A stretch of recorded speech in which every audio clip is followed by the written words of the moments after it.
aula de hoje, nós trabalharemos com a temática do patrimônio cultural. O conceito de patrimônio, ele começa a ser delineado na França, no final do século XIX, a partir da primeira comissão de monumentos históricos, que ela vai ser criada em 1837 e ela vai justamente delimitar o que é patrimônio. Pela etimologia da palavra,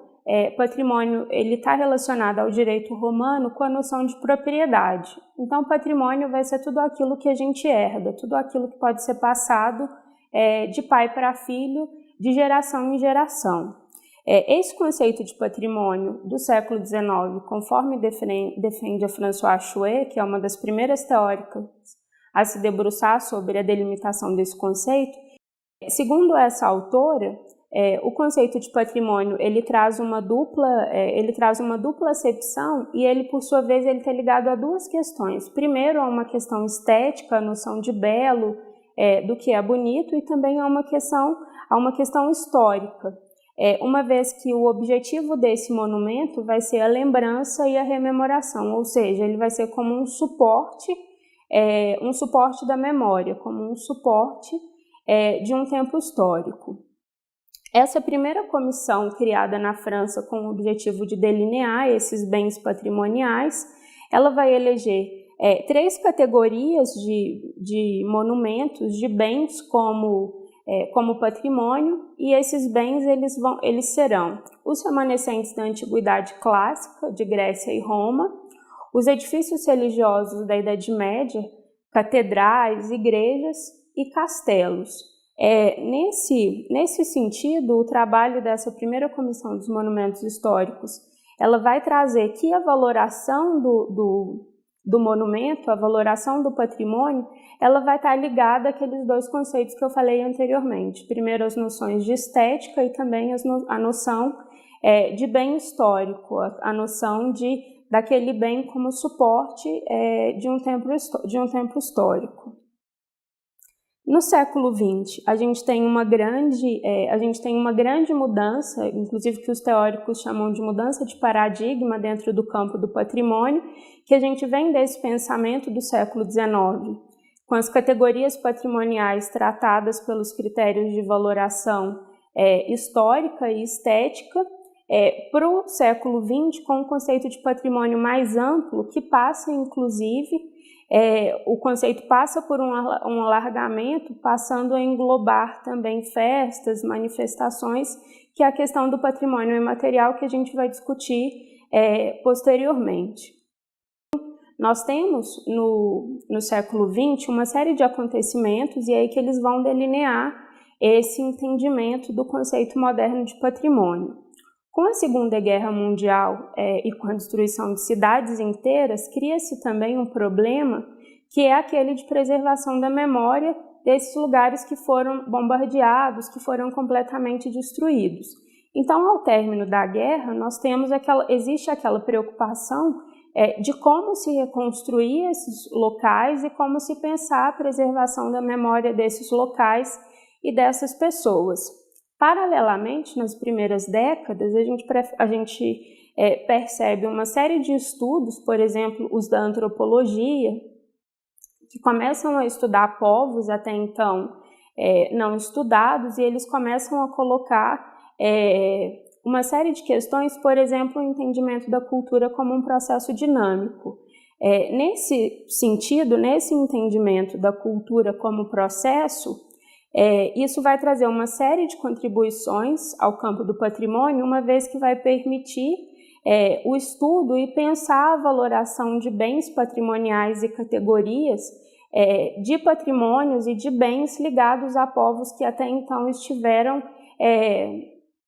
apartados de todas as delimitações dos campos patrimoniais. Por exemplo, nós podemos citar a cultura indígena ou então a cultura daqueles povos externos ao continente europeu. Nesse sentido, a gente pode pensar também a cultura daqueles povos externos ao continente europeu, os povos conhecidos como os povos tradicionais, que são alvo de uma série de trabalhos de campo da arqueologia e também da antropologia ciências, que se firmaram no final do século XIX, E isso, para o campo do patrimônio, vai ter uma série de possibilidades para se trabalhar o campo. E aí esse novo conceito de patrimônio no século XX, ele vai ser entendido já com essa amplitude do conceito de cultura. Ele passa por um alargamento, ele passa a ser compreendido como patrimônio cultural, principalmente através das contribuições dessas ciências sociais, que vão ser a base para se formular o corpo teórico para esse campo do patrimônio.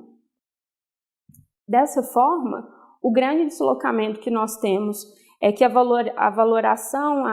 as delimitações do que é patrimônio ou não, elas saem da noção do significado centrado no objeto, tal qual era no século XIX, aquelas 3 categorias básicas, e no século XX, o conceito de patrimônio cultural está muito ligado à noção de processos sociais e à noção de cultura como processo dinâmico. Se no século XIX nós temos o conceito tradicional de monumento único, no século XX a gente tem o conceito de patrimônio, ele abarcando conjuntos inteiros, por exemplo, centros históricos, cidades, comunidades. Se no século XIX o conceito estava muito delimitado à noção de objeto único, no século XX o conceito de patrimônio está muito ligado à ideia de processos sociais. Se anteriormente a valoração era feita pelo caráter estético e também pelo caráter histórico de um bem, no século XX, essa valoração vai ser feita de acordo com os significados e questões intangíveis ligados à importância que esses objetos eles vão ter para as pessoas e para determinadas comunidades. E se no século XIX o campo do patrimônio ele era muito restrito, ligado à presença de alguns profissionais, como por exemplo de arquitetos e essa demarcação feita pelo Estado, no século XX, e aí no Brasil a gente tem muito isso a partir da Constituição de 1988, a gente vê um processo de grande participação popular nas delimitações sobre o que é patrimônio cultural, com a possibilidade de vários grupos, de várias comunidades que até então estavam apartadas dessas questões de discussão acerca do patrimônio, que elas comecem a pensar essa delimitação e também a valorização. Em relação às contribuições das ciências sociais, principalmente da antropologia e da sociologia, a gente percebe que os valores eles serão sempre decisivos nas relações com o patrimônio e vai ser sempre o significado atribuído por uma pessoa, por uma comunidade ou por um grupo que vai fazer com que o órgão de preservação defina se aquilo deve ou não ser preservado. E nós temos, a partir de então, esse grande deslocamento do antigo, do porquê conservar daquela centralidade no objeto, para uma nova valoração pensada nos processos e nas dinâmicas sociais, tipo, para quem preservar e como preservar isso. Quando nós falamos em patrimônio no Brasil, as discussões sobre a delimitação do que é patrimônio brasileiro, do que é cultura nacional, elas estão muito ligadas à presença dos intelectuais modernistas e na tentativa deles de criação de um conceito de identidade nacional. No início do século XX, a gente tem uma vanguarda artística europeia que vários artistas ligados a grupos, ligados a vanguardas, eles estão numa tentativa de delimitar o que é arte. Esses artistas, das quais nós podemos citar o Pablo Picasso, o Cézanne, o Gauguin, eles saem da Europa e eles vão a outros povos com o objetivo de descobrir o que é a arte, de começar uma série de indagações. Por exemplo, o Picasso ele sai da Europa e vai até a África, onde ele vai estudar as máscaras africanas. O Gauguin vai para a Tailândia, todos esses artistas numa tentativa de buscar um povo desconhecido para estudo. No caso dos intelectuais modernistas, as delimitações sobre o que é a arte brasileira, elas vão levar também, no caso do Brasil, a uma conceituação de patrimônio e também de identidade nacional. Como o Brasil é um país de dimensões continentais, Esse grupo de intelectuais, os modernistas de São Paulo, um dos principais grupos de intelectuais brasileiros da época, ao invés de ir para o exterior, eles vão começar uma série de viagens pelo interior do país, no objetivo de conhecer esse território e saber o que era produzido, o que era criado aqui em termos de arte. Nesse sentido, no início do século XX, eles vão empreender uma série de viagens, principalmente ao interior de Minas Gerais, onde eles visitam Sabará, onde eles visitam Mariana e também Ouro Preto. E quando eles chegam a Ouro Preto, eles vão ver aqui na cidade abandonada, a gente tem um processo de abandono de Ouro Preto no final do século XIX, que com a transferência da capital para Belo Horizonte, com essa negação da cidade colonial, que passa a ser visto como um atraso, a cidade ela vai cair no esquecimento. E isso nas primeiras décadas, quando os modernistas chegam aqui em 1917, a cidade ela vai estar completamente esquecida, vários monumentos caindo aos pedaços, literalmente, e é o momento que esses modernistas, esses intelectuais, eles chegam aqui. Eles vão ficar completamente admirados com o que eles veem, com essa produção artística e cultural que havia sido produzida no século do ouro, favorecida pelas questões econômicas e também pela dinâmica social, e eles vão elencar isso, eles vão vincular isso a uma questão de excepcionalidade, tipo como o primeiro movimento tipicamente artístico brasileiro, tipo genuinamente brasileiro de forma original. Com essas viagens, os modernistas no retorno a São Paulo, e com o que eles conheceram dessas antigas vilas do ouro, eles vão começar uma série de campanhas, principalmente o Mário de Andrade, não só o Mário, mas o Oswald e também a Tarsila. Além de ser um grupo intelectual muito influente, eles são o principal braço político ligado ao Gustavo Capanema, que por sua vez estava ligado ao Getúlio Vargas, que era o presidente à época. E aí o Mário ele vai começar uma campanha sistemática em São Paulo no sentido de preservar isso, de preservar o que eles encontraram em Ouro Preto. E aí eles elegem a figura do Aleijadinho, esse escultor do período colonial, como um ícone, como um símbolo de gênio artístico, de criação. E eles defendem essa bandeira de que o Barroco Mineiro é o primeiro grande movimento artístico brasileiro e que isso tem que ser difundido e que isso tem que ser preservado. Essa série de campanhas, essa espécie de campanha política liderada pelo Mário de Andrade, ela vai culminar com o pedido do Gustavo Capanema, então ministro da Educação, de que o Mário apresente um anteprojeto propondo formas de proteção e formas de valoração desse patrimônio. Esse anteprojeto ele vai culminar numa lei, que é o Decreto número 25 de 1937. Esse decreto ele vai ser responsável pela criação do Serviço do Patrimônio Histórico e Artístico Nacional, que é criado em 13 de janeiro de 1937, e esse decreto ele vai trazer uma série de definições do que é patrimônio nacional, sobre a necessidade de se preservar esses bens relacionados ao Barroco Mineiro, e ele vai criar o primeiro instrumento legal de proteção a esses bens, que vai ser um instrumento do tombamento. E também através da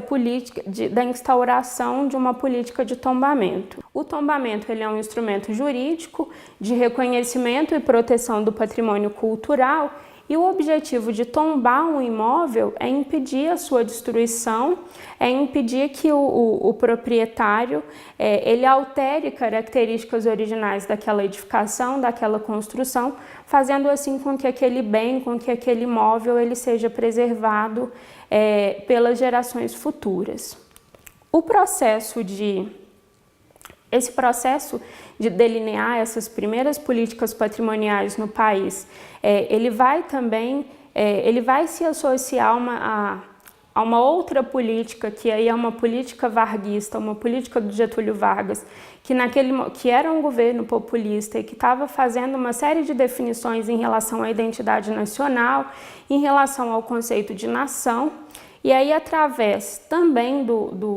das ações, dos trabalhos desses intelectuais modernistas, o Getúlio Vargas, durante o governo dele vão ser criados uma série de museus, e aí os museus eles são pensados no sentido de instituições oficiais, mantenedoras e criadoras de uma memória oficial. Esses museus federais eles estão todos relacionados à tentativa de criação de uma história nacional, e aí a gente tem uma série de exemplos, inclusive aqui em Ouro Preto, de museus criados dentro dessa proposta de discussão de identidade nacional e cultura nacional. Eu vou citar alguns exemplos. Nós temos, por exemplo, o Museu da República, localizado no Rio de Janeiro, cujo objetivo ele retrata a história da República. O Museu Nacional de Belas Artes, também localizado no Rio, cuja coleção principal está ligada às belas artes e às artes aplicadas. Em Petrópolis, nós temos o Museu Imperial. O acervo, as coleções do museu, elas estão relacionadas à história do período imperial no país, a própria história da família do Dom Pedro. Então, todo o acervo remete a mobiliário, a roupas, a uma série de objetos ligados à família imperial. Em Sabará, nós temos o Museu do Ouro, que ele vai funcionar numa antiga intendência do século XVIII, e aí o acervo desse museu ele vai reunir uma série de documentação, ferramentas, utensílios ligados à mineração do ouro no século XVIII. Em Ouro Preto, nós temos o Museu da Inconfidência, que ele é criado com o objetivo de contar a história da Inconfidência Mineira, e o Museu da Inconfidência ele tem uma criação mais peculiar, que o próprio Getúlio Vargas ele vai encomendar a um historiador, um dos mais famosos à época, que era um historiador mineiro, o Augusto de Lima Júnior, que ele vá à África e busque os restos mortais dos Inconfidentes. Esses restos mortais, chegando aqui, eles vão dar origem a um panteão localizado dentro do museu, e esse panteão vai dar início à efetivação do museu. Em 1944, o Museu da Inconfidência ele é inaugurado, e o objetivo é que ele seja um centro de documentação em relação à Inconfidência Mineira, a todo o século XVIII, ao Barroco Mineiro, ao ciclo do ouro, e que conte e que através do acervo, essa história nacional, esses conceitos de cultura nacional, de identidade, eles sejam trabalhados. Em relação a essa criação de museus enquanto instituições oficiais mantenedoras da memória, nós temos dois exemplos, e aí já são de instituições privadas, que é o Museu de Arte de São Paulo e o Museu de Arte do Rio, que eles já são museus de arte moderna, mas também criados nos anos 50, e o objetivo com a criação dessas instituições é que essas questões de identidade, de patrimônio, de bens patrimoniais, eles sejam cada vez mais trabalhados junto à população. Até os anos 80, o único instrumento jurídico em relação às categorias patrimoniais, em relação de trabalho com patrimônio que nós temos no país, é o instrumento do tombamento, que é um instrumento legal. Isso vai sofrer uma mudança só a partir da década de 90, a partir dos anos 2000, mas com a Constituição de 1988, a gente já tem uma grande abertura, no sentido de que ela vai trazer 2 artigos sobre cultura e sobre patrimônio, que são os artigos 215 e 216, e ela traz também uma abertura para a participação popular. Isso nos anos seguintes, isso vai ser perceptível através da criação da lei do Estatuto da Cidade, que institui o plano diretor, e também coloca a criação dos conselhos de patrimônio, e aí conselhos estaduais, conselhos municipais, no sentido de descentralizar essas culturas de patrimônio e também de cultura. Isso, de certa forma, também vai influenciar em um decreto dos anos 2000, que ele vai registrar, ele vai criar uma nova categoria de chancela de categorias patrimoniais, que é o registro dos bens culturais de natureza imaterial. O registro de bens culturais de natureza imaterial, ele passa então a ser o segundo instrumento passível de trabalho no país com as categorias de patrimônio, e o objetivo dele é atuar na preservação, no reconhecimento e na valorização desse patrimônio nacional e material. Ele vai trazer a definição de patrimônio imaterial como o patrimônio ligado a questões intangíveis, já apontadas lá pelo Mário de Andrade no texto do decreto, mas ele traz uma série de ampliações e, pela primeira vez, com o instrumento de registro, a possibilidade de trabalhar essas novas categorias de patrimônio. Se até então a única categoria de patrimônio que nós tínhamos era o patrimônio material, as edificações, em sua maioria, com o patrimônio imaterial a gente passa a elencar uma nova série de categorias, por exemplo, as celebrações, os lugares, as formas de expressão, a valorização do saber fazer tradicional, os lugares, os conhecimentos e técnicas das comunidades e também de grupos. E aí a gente tem, nos anos 2000, duas categorias patrimoniais. De um lado, os bens materiais, também chamado de bens tangíveis, cujo instrumento de preservação vai ser um instrumento de tombamento. Por outro lado, a gente tem os bens imateriais, também chamados de bens intangíveis, cujo instrumento de trabalho vai ser o registro.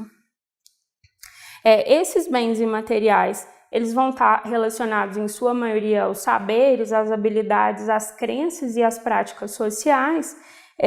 Da época que o instrumento foi criado até os dias atuais, a gente percebe uma série de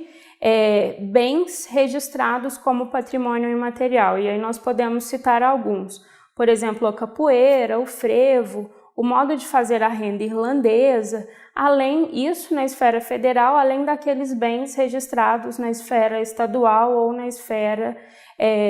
municipal. Para desenvolver mais esse assunto, e aí se vocês tiverem outras curiosidades, eu recomendo que vocês visitem o site do IPHAN, o Instituto de Patrimônio Histórico e Artístico Nacional. O site é bem didático, ele traz uma série de campos, uma série de possibilidades, textos, livros para download, um material muito vasto em relação ao patrimônio cultural, ao patrimônio brasileiro. E dessa forma eu encerro hoje, a gente encerra aqui a aula de hoje. Se vocês tiverem alguma dúvida, espero que me contactem.